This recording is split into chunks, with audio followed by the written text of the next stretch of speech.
Malam Kak, mau tanya dong, kenapa ya kadang perasaan gak nyaman badan kayak nggak ada? Hmm? Malam Kak mau nanya, kenapa ya kadang perasaan gak nyaman badan kayak nggak ada rasa apalagi dengar kabar di TV, di HP orang meninggal semua, meninggal terus.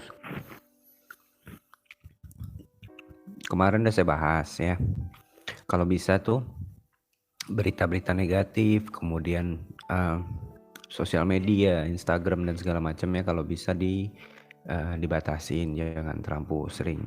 Karena kan kayak manapun kita harus pintar-pintar membagi tentunya yang mana yang, karena gini, orang normal mungkin kalau disuguhin berita-berita negatif terus menerus gitu, mereka nggak akan ada masalah.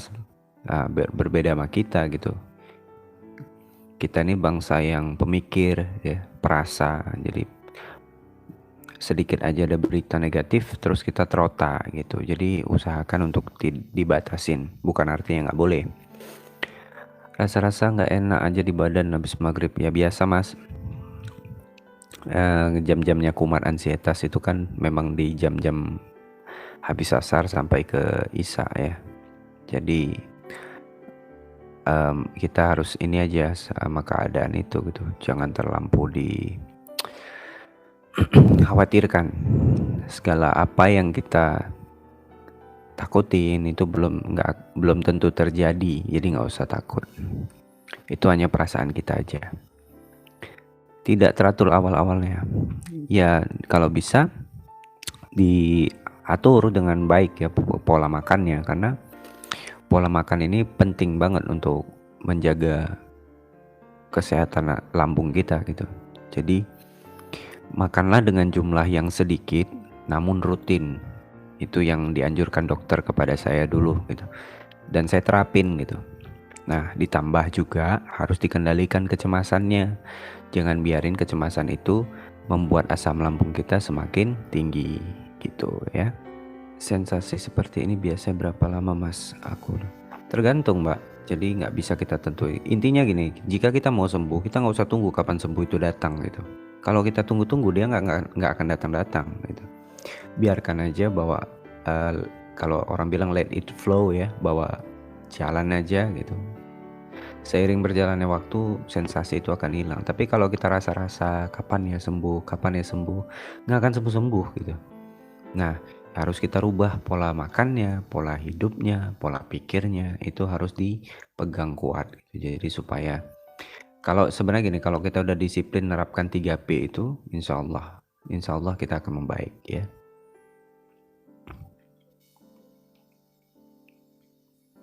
Sama juga pertanyaannya gini, berapa lama ya bisa sembuh dari ansietas gitu. Kita jangan tunggu kapan ansietas tuh sembuh gitu, nggak akan sembuh-sembuh gitu. Bawa ini aja, bawa jalan aja gitu. Seiring berjalannya waktu juga akan sembuh juga sendirinya nanti, nggak usah ditunggu-tunggu gitu. Kebanyakan dari kita sering kayak gitu, kapan sembuh, kapan sembuh, kapan sembuh. Kita berharap hari ini kita minum obat, kita hari ini terapkan 3P, besok kita berharap sembuh. Nggak bisa gitu, nggak gitu caranya ya. Karena apapun ceritanya yang berhubungan dengan psikologis itu akan membutuhkan waktu gitu ya. Malam mas, Malaysia hadir. Malam juga mas Herman. Mas mau nanya, perut kiri buat sakit kencing, anyang-anyang, apakah dari aslam juga ya bang? Dan pinggang sakit. Kalau pinggang sakit tuh kebanyakan kurang minum ya, kurang mineral. Kemudian kalau perut kiri sakit itu bisa jadi karena kram otot saja, nggak usah terlalu panik, nggak usah terlalu khawatir. Dilihat kalau anyang-anyangannya itu bisa aja karena kita panik, kita cemas. Nah jadi sensasi buang air kecilnya itu lebih sering ya. Jadi tolong diperhatiin dulu kecemasannya gitu. Iya bener bang, setiap sore rasa-rasa nggak enak badannya. Iya memang begitu, badan pegel-pegel ya. kemudian berasa kayak meriang setiap sore gitu. Kenapa saya tahu? Saya kan dulu menderita itu gitu. Ya, pasti tahu lah gimana perasaannya. Dan saya seneng gitu. Akhirnya di channel saya punya apa dibilang haters ya. Artinya channel ini saya yakin bakalan semakin besar gitu. Haters sudah ada, itu tandanya akan semakin besar. Banyak yang nggak percaya gitu ya, dibilangnya saya tuh belum sembuh lah, kemudian sembuh pakai obat cemen lah, sembuh pakai obat psikiater tuh cemen. Ini manusia nggak ngerti, jadi asal ngomong gitu. Kenapa kalau jam makan lewat saya suka keringat dingin dan makan kurang nafsu, terus ulu hati sama perut kayak udah penuh dan begah terus, mual apa cemas nggak karuan, itu anxiety bukan ya? Kalau keringat dingin itu memang iya berhubungan dengan kecemasan. Jadi kita tuh karena terlalu cemas, terlalu terlalu takut gitu ya, makanya bisa menyebabkan keringat berlebih gitu. Jadi makan juga bisa buat kurang nafsu gitu ya. Nah, tapi sadar atau tidak, jika kita tetap pertahanin hal seperti itu bukan akan membaik gitu, malah akan memperburuk keadaan kita gitu kan. Karena jujur orang yang memiliki gangguan kecemasan ini membutuhkan nutrisi yang banyak. Melalui apa? Makanan. Jadi kalau seandainya makan pun kita tidak teratur atau tidak ada nafsu makan gara-gara depresi tadi, kecemasan tadi, nah ini yang dikhawatirkan akan semakin parah gitu. Jadi baiknya tetap konsumsi, meskipun kita nggak selera makan nih, makan aja ya, dengan porsi sedikit, makan aja, yang penting makan, kita dapat tenaga, minum multivitaminnya, olahraganya rutin, meditasinya juga rutin, insya Allah semua akan membaik. Jadi jangan gini, kita nggak mau makan gara-gara kita takut gitu, terlampau cemas sehingga membuat kita takut. Nah ini nggak boleh gitu ya. Nah perut begah itu adalah sensasi dari asam lambungnya. Karena apa? Kita nggak mau makan gitu. Gimana? Lambung kita mau bagus, kecemasan kita mau bagus. Asam lambung itu kan udah saya bilang, asam lambung itu membuat kecemasan, ya kan, sensasinya. Nah jika asam lambungnya nggak kita kendalikan, kita jangan berharap kecemasannya juga bisa kita kendalikan gitu loh. Tarik nafas panjang sakit mas, tadi siang sempat berobat kata dokter asam lambung. Ya iya, memang asam lambung tuh. Jadi semua yang mbak keluhkan itu sebenarnya sensasi dari asam lambung ditambah parah oleh kecemasannya. Jadi kita jangan nggak usah pikir, oh jangan-jangan ini jantung ya, jantung, ginjal dan segala macam, yang nggak usah dipikirin sampai ke situ gitu loh ya.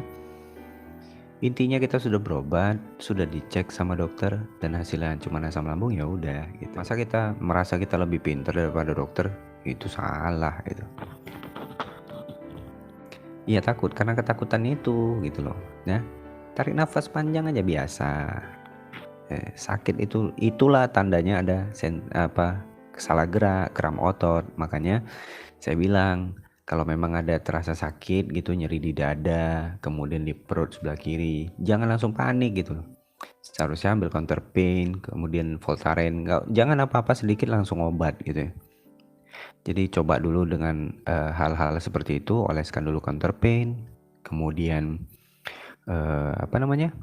Voltaren atau Voltadex gitu ya, dioleskan dulu. Kalau memang dalam 2 atau 3 hari nggak reda, baru kita boleh minum obatnya gitu ya.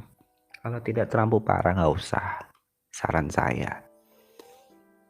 Jangan sikit-sikit minum obat gitu. Amin, makasih penjelasannya kak, sangat bermanfaat, suaranya lembut, lumayan bikin tenang anxiety-ku. Iya mas, sama-sama. Ada solusi herbal nggak mas? Kalau herbal mbak, yang saya gunakan dulu itu ya, yang saya gunakan nih, Saya nggak ada pakai obat herbal macam-macam, cuman hanya satu macam aja. Herbal yang saya gunakan tuh cuman saffron sampai detik ini gitu. Saffron. Mbak boleh tambah itu vitamin B kompleksnya diminum. Kemudian kalau lambungnya juga masih parah, jangan diminum dulu vitamin C-nya. Tapi minum malam hari itu omega 3. Omega 3 itu diminum. Kemudian kalau malam juga sebelum tidur diminum saffronnya. Insya Allah itu akan membantu ya. Tapi kalau rekomendasi obat herbal yang lain saya nggak percaya gitu ya. Search di Google saffron, nanti dapat tuh Mbak. Sama baca juga manfaat saffron tuh apa-apa aja. Kemudian baca juga manfaat omega 3 itu apa-apa aja. Tuh, jadi nanti bakalan apa ya? Dibilang punya harapan besar lah jadinya terhadap obat multivitamin itu gitu. Yang penting tadi ya pola makannya Mbak ya. Pola makannya, kemudian meditasi juga. Nanti ini habis live ini saya mau upload ke YouTube aplikasinya yang bisa kalian gunakan untuk bermeditasi ya. Jadi nanti saya minta teman-teman jika memang kepengen gitu sembuh, saran saya coba teman-teman download aplikasi yang nanti saya rekomendasikan. Kemudian disiplinkan dalam satu hari itu 3 kali.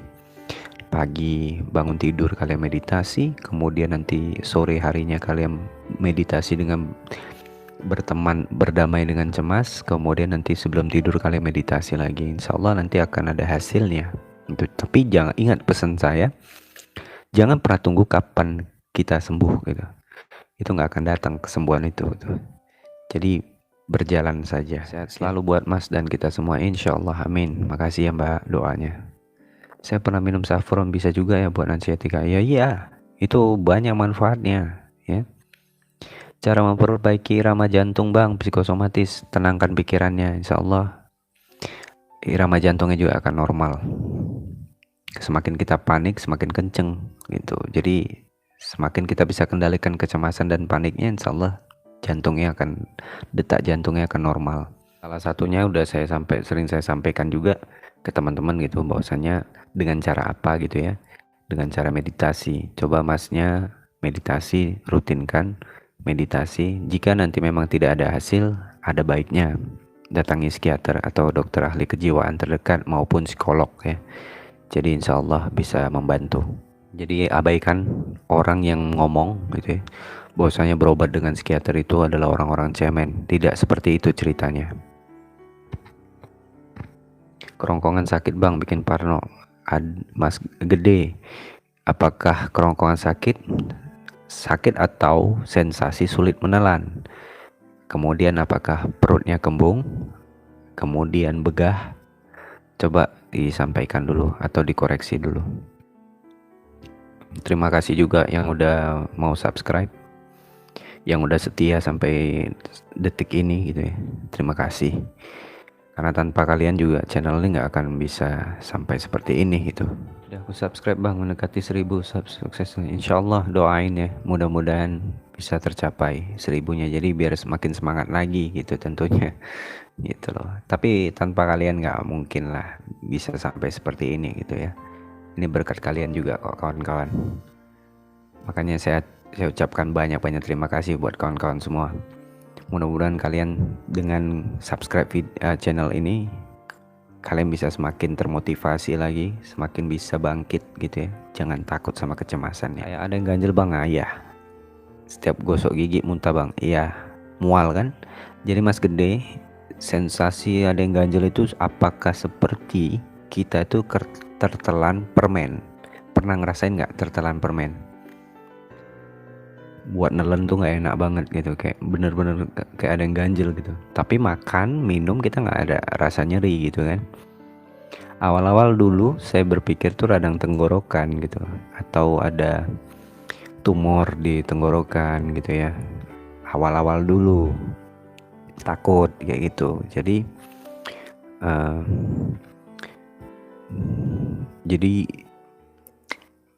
Sebenarnya asam lambung yang naik ke kerongkongan itu yang bikin tenggorokan di faringitis tuh seperti apa ya? Seperti kayak meradang gitu. Karena kan asam yang tidak pada tempatnya gitu kan. Jadi makanya itu yang disebut dengan GERD gitu. Jadi solusinya adalah konsumsi antasida, kemudian omeprazol sama domperidon itu yang harus dikonsumsi rutin. Walaupun konsumsi omeprazol itu selama 14 hari gitu ya, berarti 2 minggu minum itu satu kali satu, kemudian antasida 3 kali satu sebelum makan, 1 jam sebelum makan. Intinya gini, setiap obat-obatan lambung usahakan 1 jam sebelum makan dikonsumsi. Jadi supaya bereaksi dengan baik obatnya gitu ya. Oh iya Mas, apakah boleh asam lambung boleh konsumsi jahe merah? Kalau asam lambungnya masih ini jangan dulu ya. Kalau saya kan insya Allah udah nggak masalah gitu. Jadi kayak bandrek apa segala macam, kopi dan segala macam udah nggak ada masalah. Saya waktu asam lambung juga makan cabai kok, nggak ada masalah.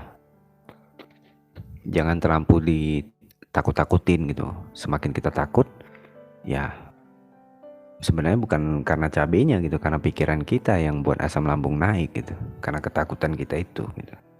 Sugesti kita udah bilang, oh aku makan ini bisa kumat nih, oh aku minum ini bisa kumat nih, akhirnya kumat gitu. Kemudian siapa aja yang nonton nih, kemungkinan ada yang haters itu yang nonton nih, saya pengen potong dulu ya. Saya agak kecewa juga ngeliat komentar dari haters ini gitu ya, mengatakan bahwasanya saya belum sembuh gitu. Saya ditantang untuk buat video keliling kota gitu ya. Sekarang gini bos, kalau ente nyuruh saya tuh keliling kota gitu ya, ini kan kita lagi PPKM nih, kemudian ente suruh saya tuh keliling kota sendirian gitu ya. Ongkosnya kirim dong, saya buatin videonya, ongkosnya dikirim gitu, transfer, biayain saya, minyak saya gitu kan, minyak mobil dan segala macam ya, diisiin dong, jangan bisa komentar aja gitu. Kemudian bilang saya belum sembuh gitu. Mungkin teman-teman di sini bisa tahu lah yang mana orang yang sembuh dan mana yang tidak gitu ya. Kemudian saya dibilang juga cemen pakai obat psikiater gitu. Aduh, tolonglah komentar tuh yang bijak gitu.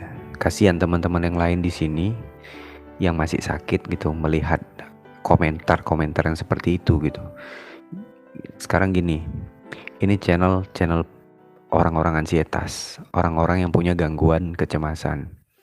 Jadi jika melihat komentar-komentar kejam seperti itu akan memberikan dampak negatif buat kawan-kawan yang lain gitu.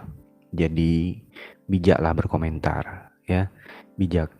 Jangan menjudge orang tanpa kita ketahui dulu itu latar belakangnya. Ini kan sosial media ya, digital gitu. Jadi ada undang-undangnya juga gitu. Jangan nanti gara-gara komentarmu hukum yang berbicara gitu loh. Bijak gitu ya, bijak saja. Kecuali tadi ada vlog-vlog orang yang tidak sakit gitu. Kalau kalian mau komentar-komentar sampah kayak gitu silahkan. Ini kan channel-channel orang sakit gitu, punya kecemasan gitu ya. Dia melihat komentar yang seperti itu gitu, apalagi ada perdebatan, ada makian di situ. Nah, ini yang kita sayangkan gitu. Seharusnya kita sesama penderita itu saling mendukung, saling memotivasi, saling sharing gitu ya. Itu lebih bermanfaat gitu. Gunakan hati kalau berkomentar ya. Kalau nggak suka unsubscribe aja, nggak apa-apa. Saya di sini bukan cari subscriber kok. Saya di sini karena karena apa ya, dibilang janji saya sama Tuhan ya. Janji saya mau ketika Allah tuh kasih saya sembuh, saya pengen bantu teman-teman semua. Saya pengen tuh bantu kawan-kawan yang lain gitu. Bahwasanya ayo kecemasannya bisa kita obatin gitu. Jadi tolonglah komentar yang bijak gitu. Oh ya Mas, tapi tadi dokter menyarankan pantang kol dan sawi, apakah benar ya? Kol dan sawi itu mengandung gas Jadi dihilangkan dulu, nggak usah ya dimakan dulu. Intinya makanan-makanan yang bergas itu kalau bisa jangan dikonsumsi. Oke. Setiap jalan keluar rumah juga serasa mau pingsan aja nih Mas. Itu karena sensasinya Mas, ya. Karena faktor cemasnya itu lebih tinggi banget, tinggi banget. Jadi ketika kita keluar rumah tuh berasa kayak keliengan, kemudian lemes, kayak nggak napak kaki di tanah gitu ya. Kalau jalan tuh serasa melayang ya. Sensasi ini bukan karena apa-apa, karena kecemasan kita terlalu safe ya, kita terlalu, intinya gini, kalau kita mau keluar rumah nih nggak usah takut, nggak usah kita mikir nanti kalau di sana kenapa, jangan mikir itu.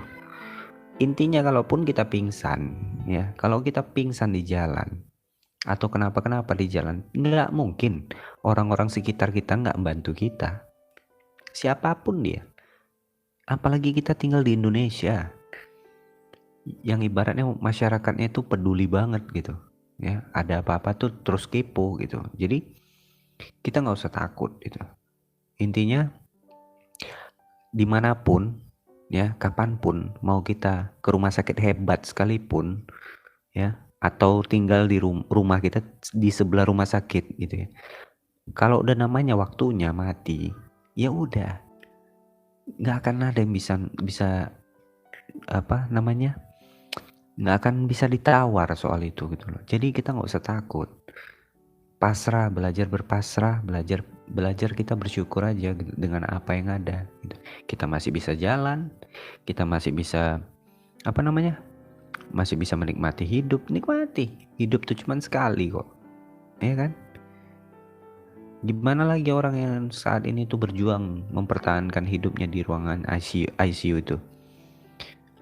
Mereka aja yang terbaring sakit tuh masih mau untuk berjuang.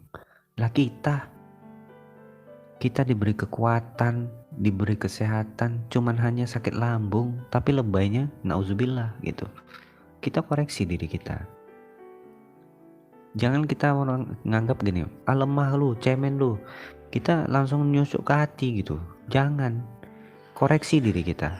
Mungkin perkataan dia itu ada benernya gitu. Sensasi nyeri sakit di area dada sebelah kiri, jantung emang ada bang. Jadi gini persepsinya, jangan kita mikir setiap kali nyeri dada kemudian nyeri di sebelah kiri, bahkan di kanan dan segala macamnya ya, tetek bengeknya, kita nggak selalu nganggap poin pertama itu adalah jantung gitu. Itu nggak boleh gitu. Segala sesuatunya jangan langsung mikir ke yang berat. Selama kita punya pikiran seperti itu, kita nggak akan bener-bener nih jalan pikirannya. Sensasi asam lambung itu bisa menyebabkan rasa nyeri di dada. Rasa nyeri di dada itu bisa karena apa? Bisa karena faktor kita salah gerak, kram otot, dan segala macam. Tidak selalu berhubungan dengan jantung. Kalau apalagi rasa nyerinya hilang, timbul, itu bukan suatu masalah yang besar.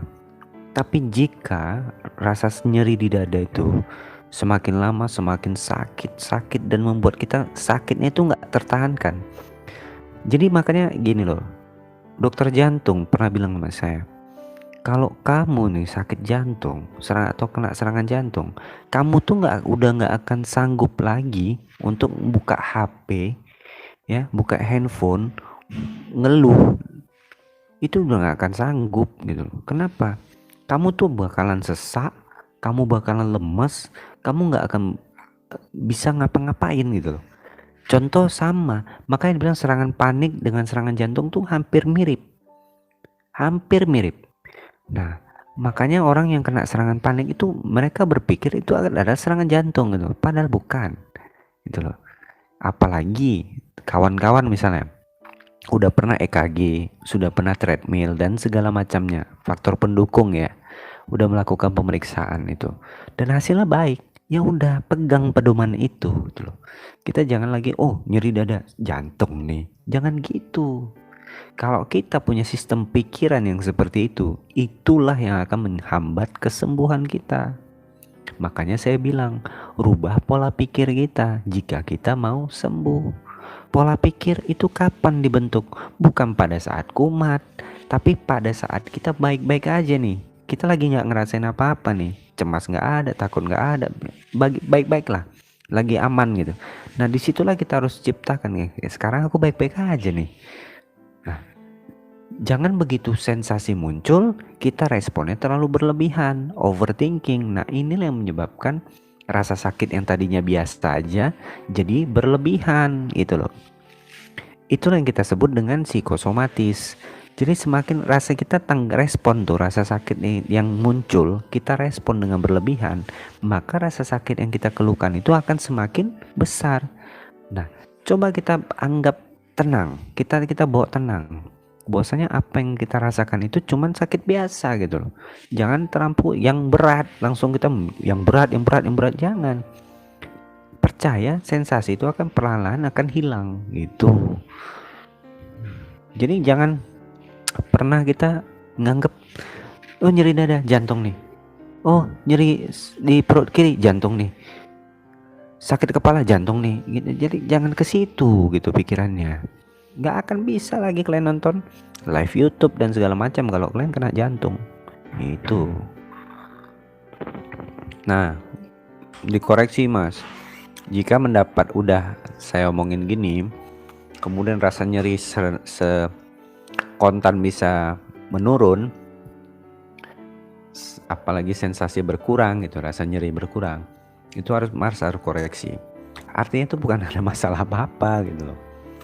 Artinya memang di sini di pikiran. Yang paling penting itu cari dukungan keluarga, dukungan teman-teman, kemudian orang tua gitu.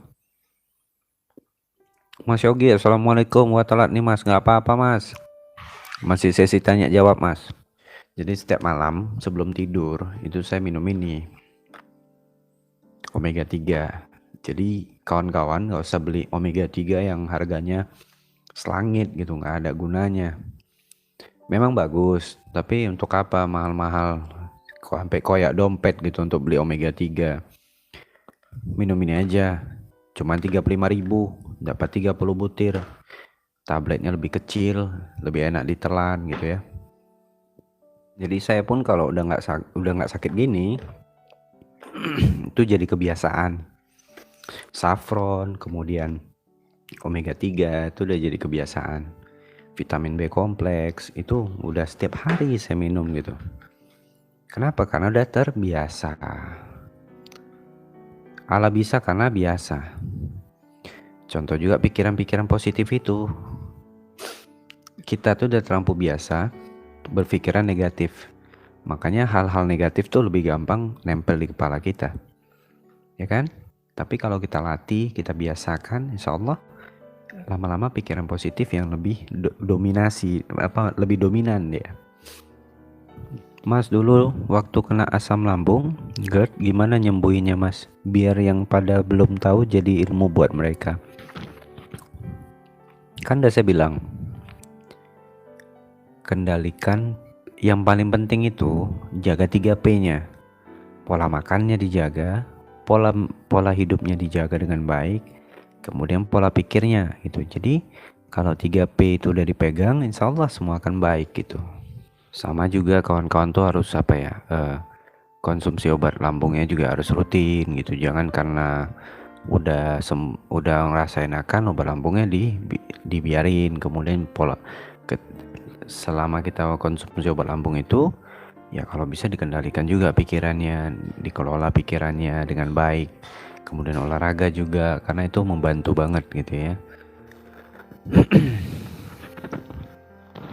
Pola makan yang bagus berapa jam ya Mas? Jadi gini, kalau saya dulu ya, saya tuh pagi bangun jam 6 ya, 6 pagi saya sholat subuh, kemudian habis sholat subuh saya olahraga dulu tuh kira-kira 45 menit. Selama 45 menit kemudian pulang sarapan sekitar jam 8 lah kita letak. Itu makan aja yang ringan-ringan gitu. Contoh misalnya saya dulu sering makan roti gitu kan, roti sama susu. Jadi nanti jam 10-nya makan lagi, makan roti, boleh buah-buahan dan segala macam. Intinya yang ringan-ringan dulu. Nanti siang jam 1 saya makan berat tuh, tapi makan beratnya saya kurangin gitu. Nasinya sedikit, tapi lauknya yang saya banyakin. Kemudian jam 3 saya makan lagi dengan porsi yang sama. Porsi nasi sedikit, namun lauknya banyak. Kemudian nanti jam-jam sekitar jam 5 atau jam-jam 6 boleh kalau mau ngemil apa gitu, misalnya agar-agar, kemudian kok kolang-kaling dan segala macam silahkan. Kemudian nanti jam 7 atau jam 8 malam baru makan malam gitu ya. Itu sih.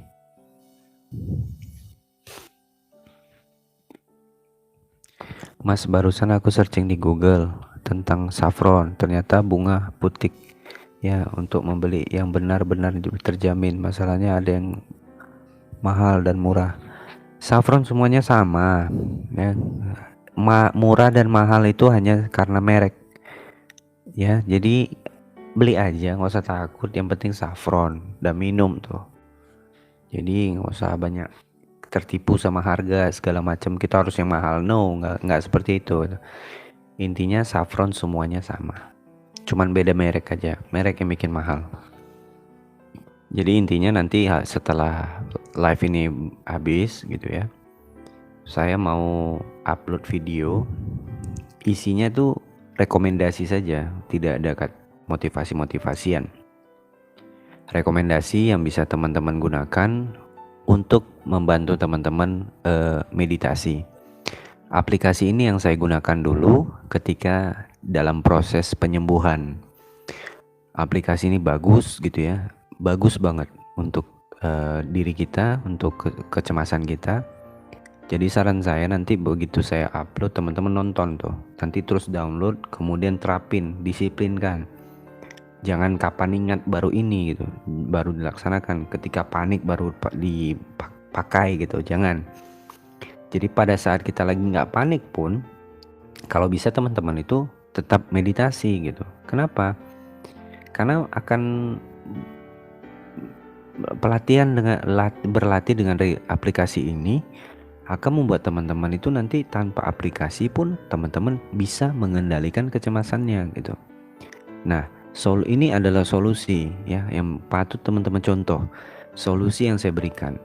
Jadi meditasi. Apapun ceritanya. Jangan meditasi pada saat keadaan kita sedang buruk. Nah, panik tuh lagi kumat. Nah, jangan begitu. Tapi meditasilah ketika kalian saat ini sedang dalam keadaan baik-baik aja gitu ya. Paniknya lagi nggak kambuh, kalian meditasi. Lagi kambuh pun paniknya, kalian bisa bermeditasi, nggak masalah. Kebanyakan nih ada beberapa orang ya, di beberapa orang temen nih yang menderita juga. Dia pernah pernah ngeluh nih di grup ya, pernah ngeluh begini. Mas, saya kumat nih gini. Saya cukup buka aplikasi meditasi. Setelah itu, kalau nggak berubah juga, saya bilang, kabarin saya lagi. Jadi setelah itu, dia nggak ada tuh. Setelah saya suruh itu, nggak ada dia sama sekali balas chat saya. Alhamdulillah, besoknya dia kabarin tuh, makasih mas, gara-gara mas suruh meditasi dengan aplikasi itu, kecemasannya bisa dikendalikan dia gitu loh. Dia alhamdulillah gitu kan. Jadi memang saya tuh akuin meditasi ini bisa membantu kita. Dan saya bisa lepas dari gangguan kecemasan dengan aplikasi ini gitu loh. Belajar. Jadi kalian tuh boleh gitu. Silakan coba disiplinkan, rutinkan belajar. Itu kita masih tahapan belajar. Gunanya untuk apa aplikasi itu? Nanti ketika kalian sudah mulai terbiasa nih, kalian nggak tanpa menggunakan aplikasi itu akan tetap bisa mengendalikan kecemasan itu gitu loh. Jadi teknik dasarnya kalian dapat ya. Mas, vitamin B kompleks yang mas minum mereknya apa? Bebas. Mau yang IP, mau yang Neurobion putih, mau Becomc, mau Enervon C, Enervon C, mau Enervon aktif, mau Hemaviton Action dan segala macamnya. Yang penting ada vitamin B kompleks. Vitamin B kompleks yang yang boleh untuk kita, yang harus kita ini yang mana-mana aja. Vitamin B1, B6, B12 ya. Hilangin trauma psikis takut kena panic attack itu selain meditasi sama olah nafas ada lagi nggak ya? Relaksasi.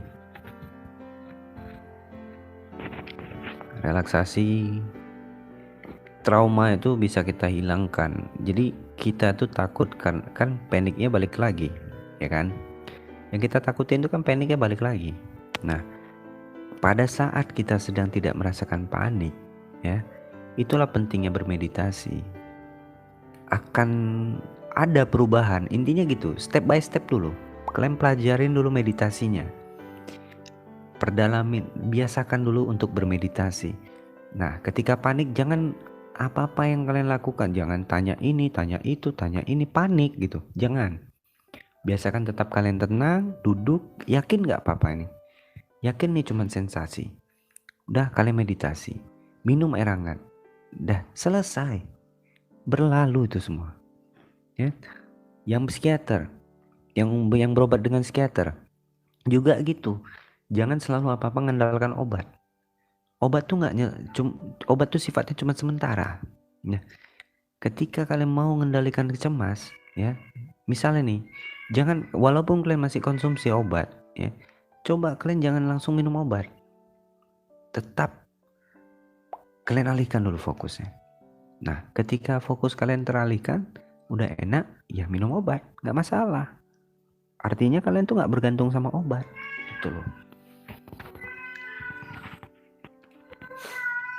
Obat psikiater tuh harus diminum juga, karena kan nanti yang boleh memutuskannya itu kan psikiaternya gitu ya, bukan kita. Jangan asal berhenti gitu, nggak boleh. Kalian takut keluar gitu, pergi aja dulu yang deket-deket, kemudian takut mengendarai kendaraan, mengendarain aja, latih pelan-pelan, yang deket-deket dulu gitu. Jadi nanti bertahap dia, karena kita nggak akan bisa langsung langsung jauh gitu, langsung gapai yang level yang tinggi itu nggak bisa. Itu secara bertahap. Untuk apa? Ngeyakinin kita bahwasanya kita ini nggak apa-apa gitu loh. Kayak saya dulu latihannya gini, dulu saya disuruh isi ulang air minum gitu kan, galon. Ya udah, saya nyetir sendiri, coba pelan-pelan gitu. Itu karena itu deket dari rumah gitu. Jadi ibarat dari rumah ke situ hanya habisin waktu kira-kira 10 menit. Nah, saya coba tuh, pulang nggak apa-apa. Malah saya dulu bikin video juga YouTube gitu kan, tentang kegiatan saya mengalahkan kecemasan saya gitu. Iseng-iseng gitu. Saya upload, tapi tidak yang di channel ini gitu. Saya lakukan bertahap demi bertahap gitu. Pertama beli aqua, air minum dulu yang galon gitu. Kemudian baru saya coba tuh jemput orang tua gitu ke rumah sakit gitu misalnya.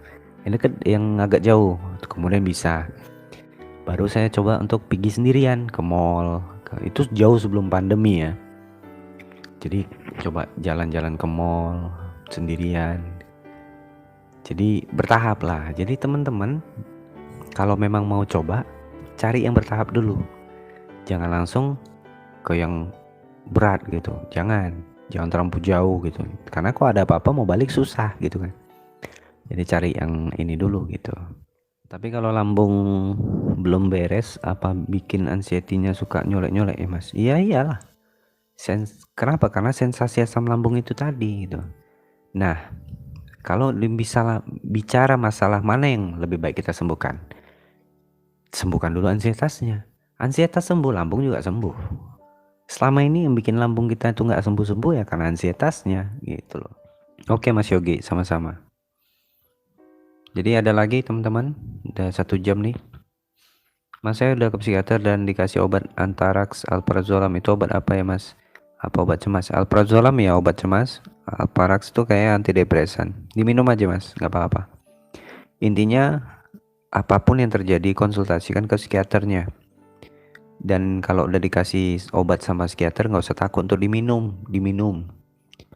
Cuma nanti kalau hilang sensasinya, kemudian kita ngerasa enakan, jangan nggak diminum, selesaikan.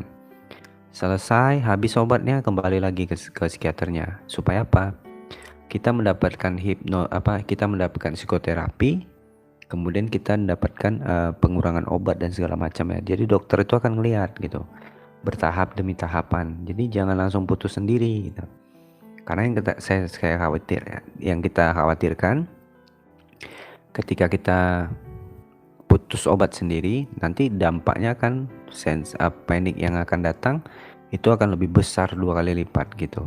Jadi usahakan tuntas ya. Cuman jangan cepat puas diri dengan obat, sensasi hilang dan segala macam. Jangan cukup puas diri sampai di situ. Intinya tetap harus lakukan terapi mandiri yang saya sampaikan itu. Terapi mandiri itu yang paling penting. Karena kenapa? Suatu saat itu juga yang akan kita pergunakan gitu, bukan obat. Kalau kita cemas kita minum obat, itulah yang namanya bergantung kepada obat. Oke, nggak ada lagi ya teman-teman. Mungkin sekian video saya ya, video live saya. Mudah-mudahan kita semua selalu diberikan kesehatan. Dan kalian, apa yang sudah saya sampaikan, mudah-mudahan kalian mengerti, kalian paham, kalian laksanakan, kalian biasakan, kalian terapkan dalam kehidupan kalian. Mudah-mudahan insya Allah ada perkembangannya. Mungkin cukup sekian. Terima kasih yang udah nonton. Salam sehat, Vicky out.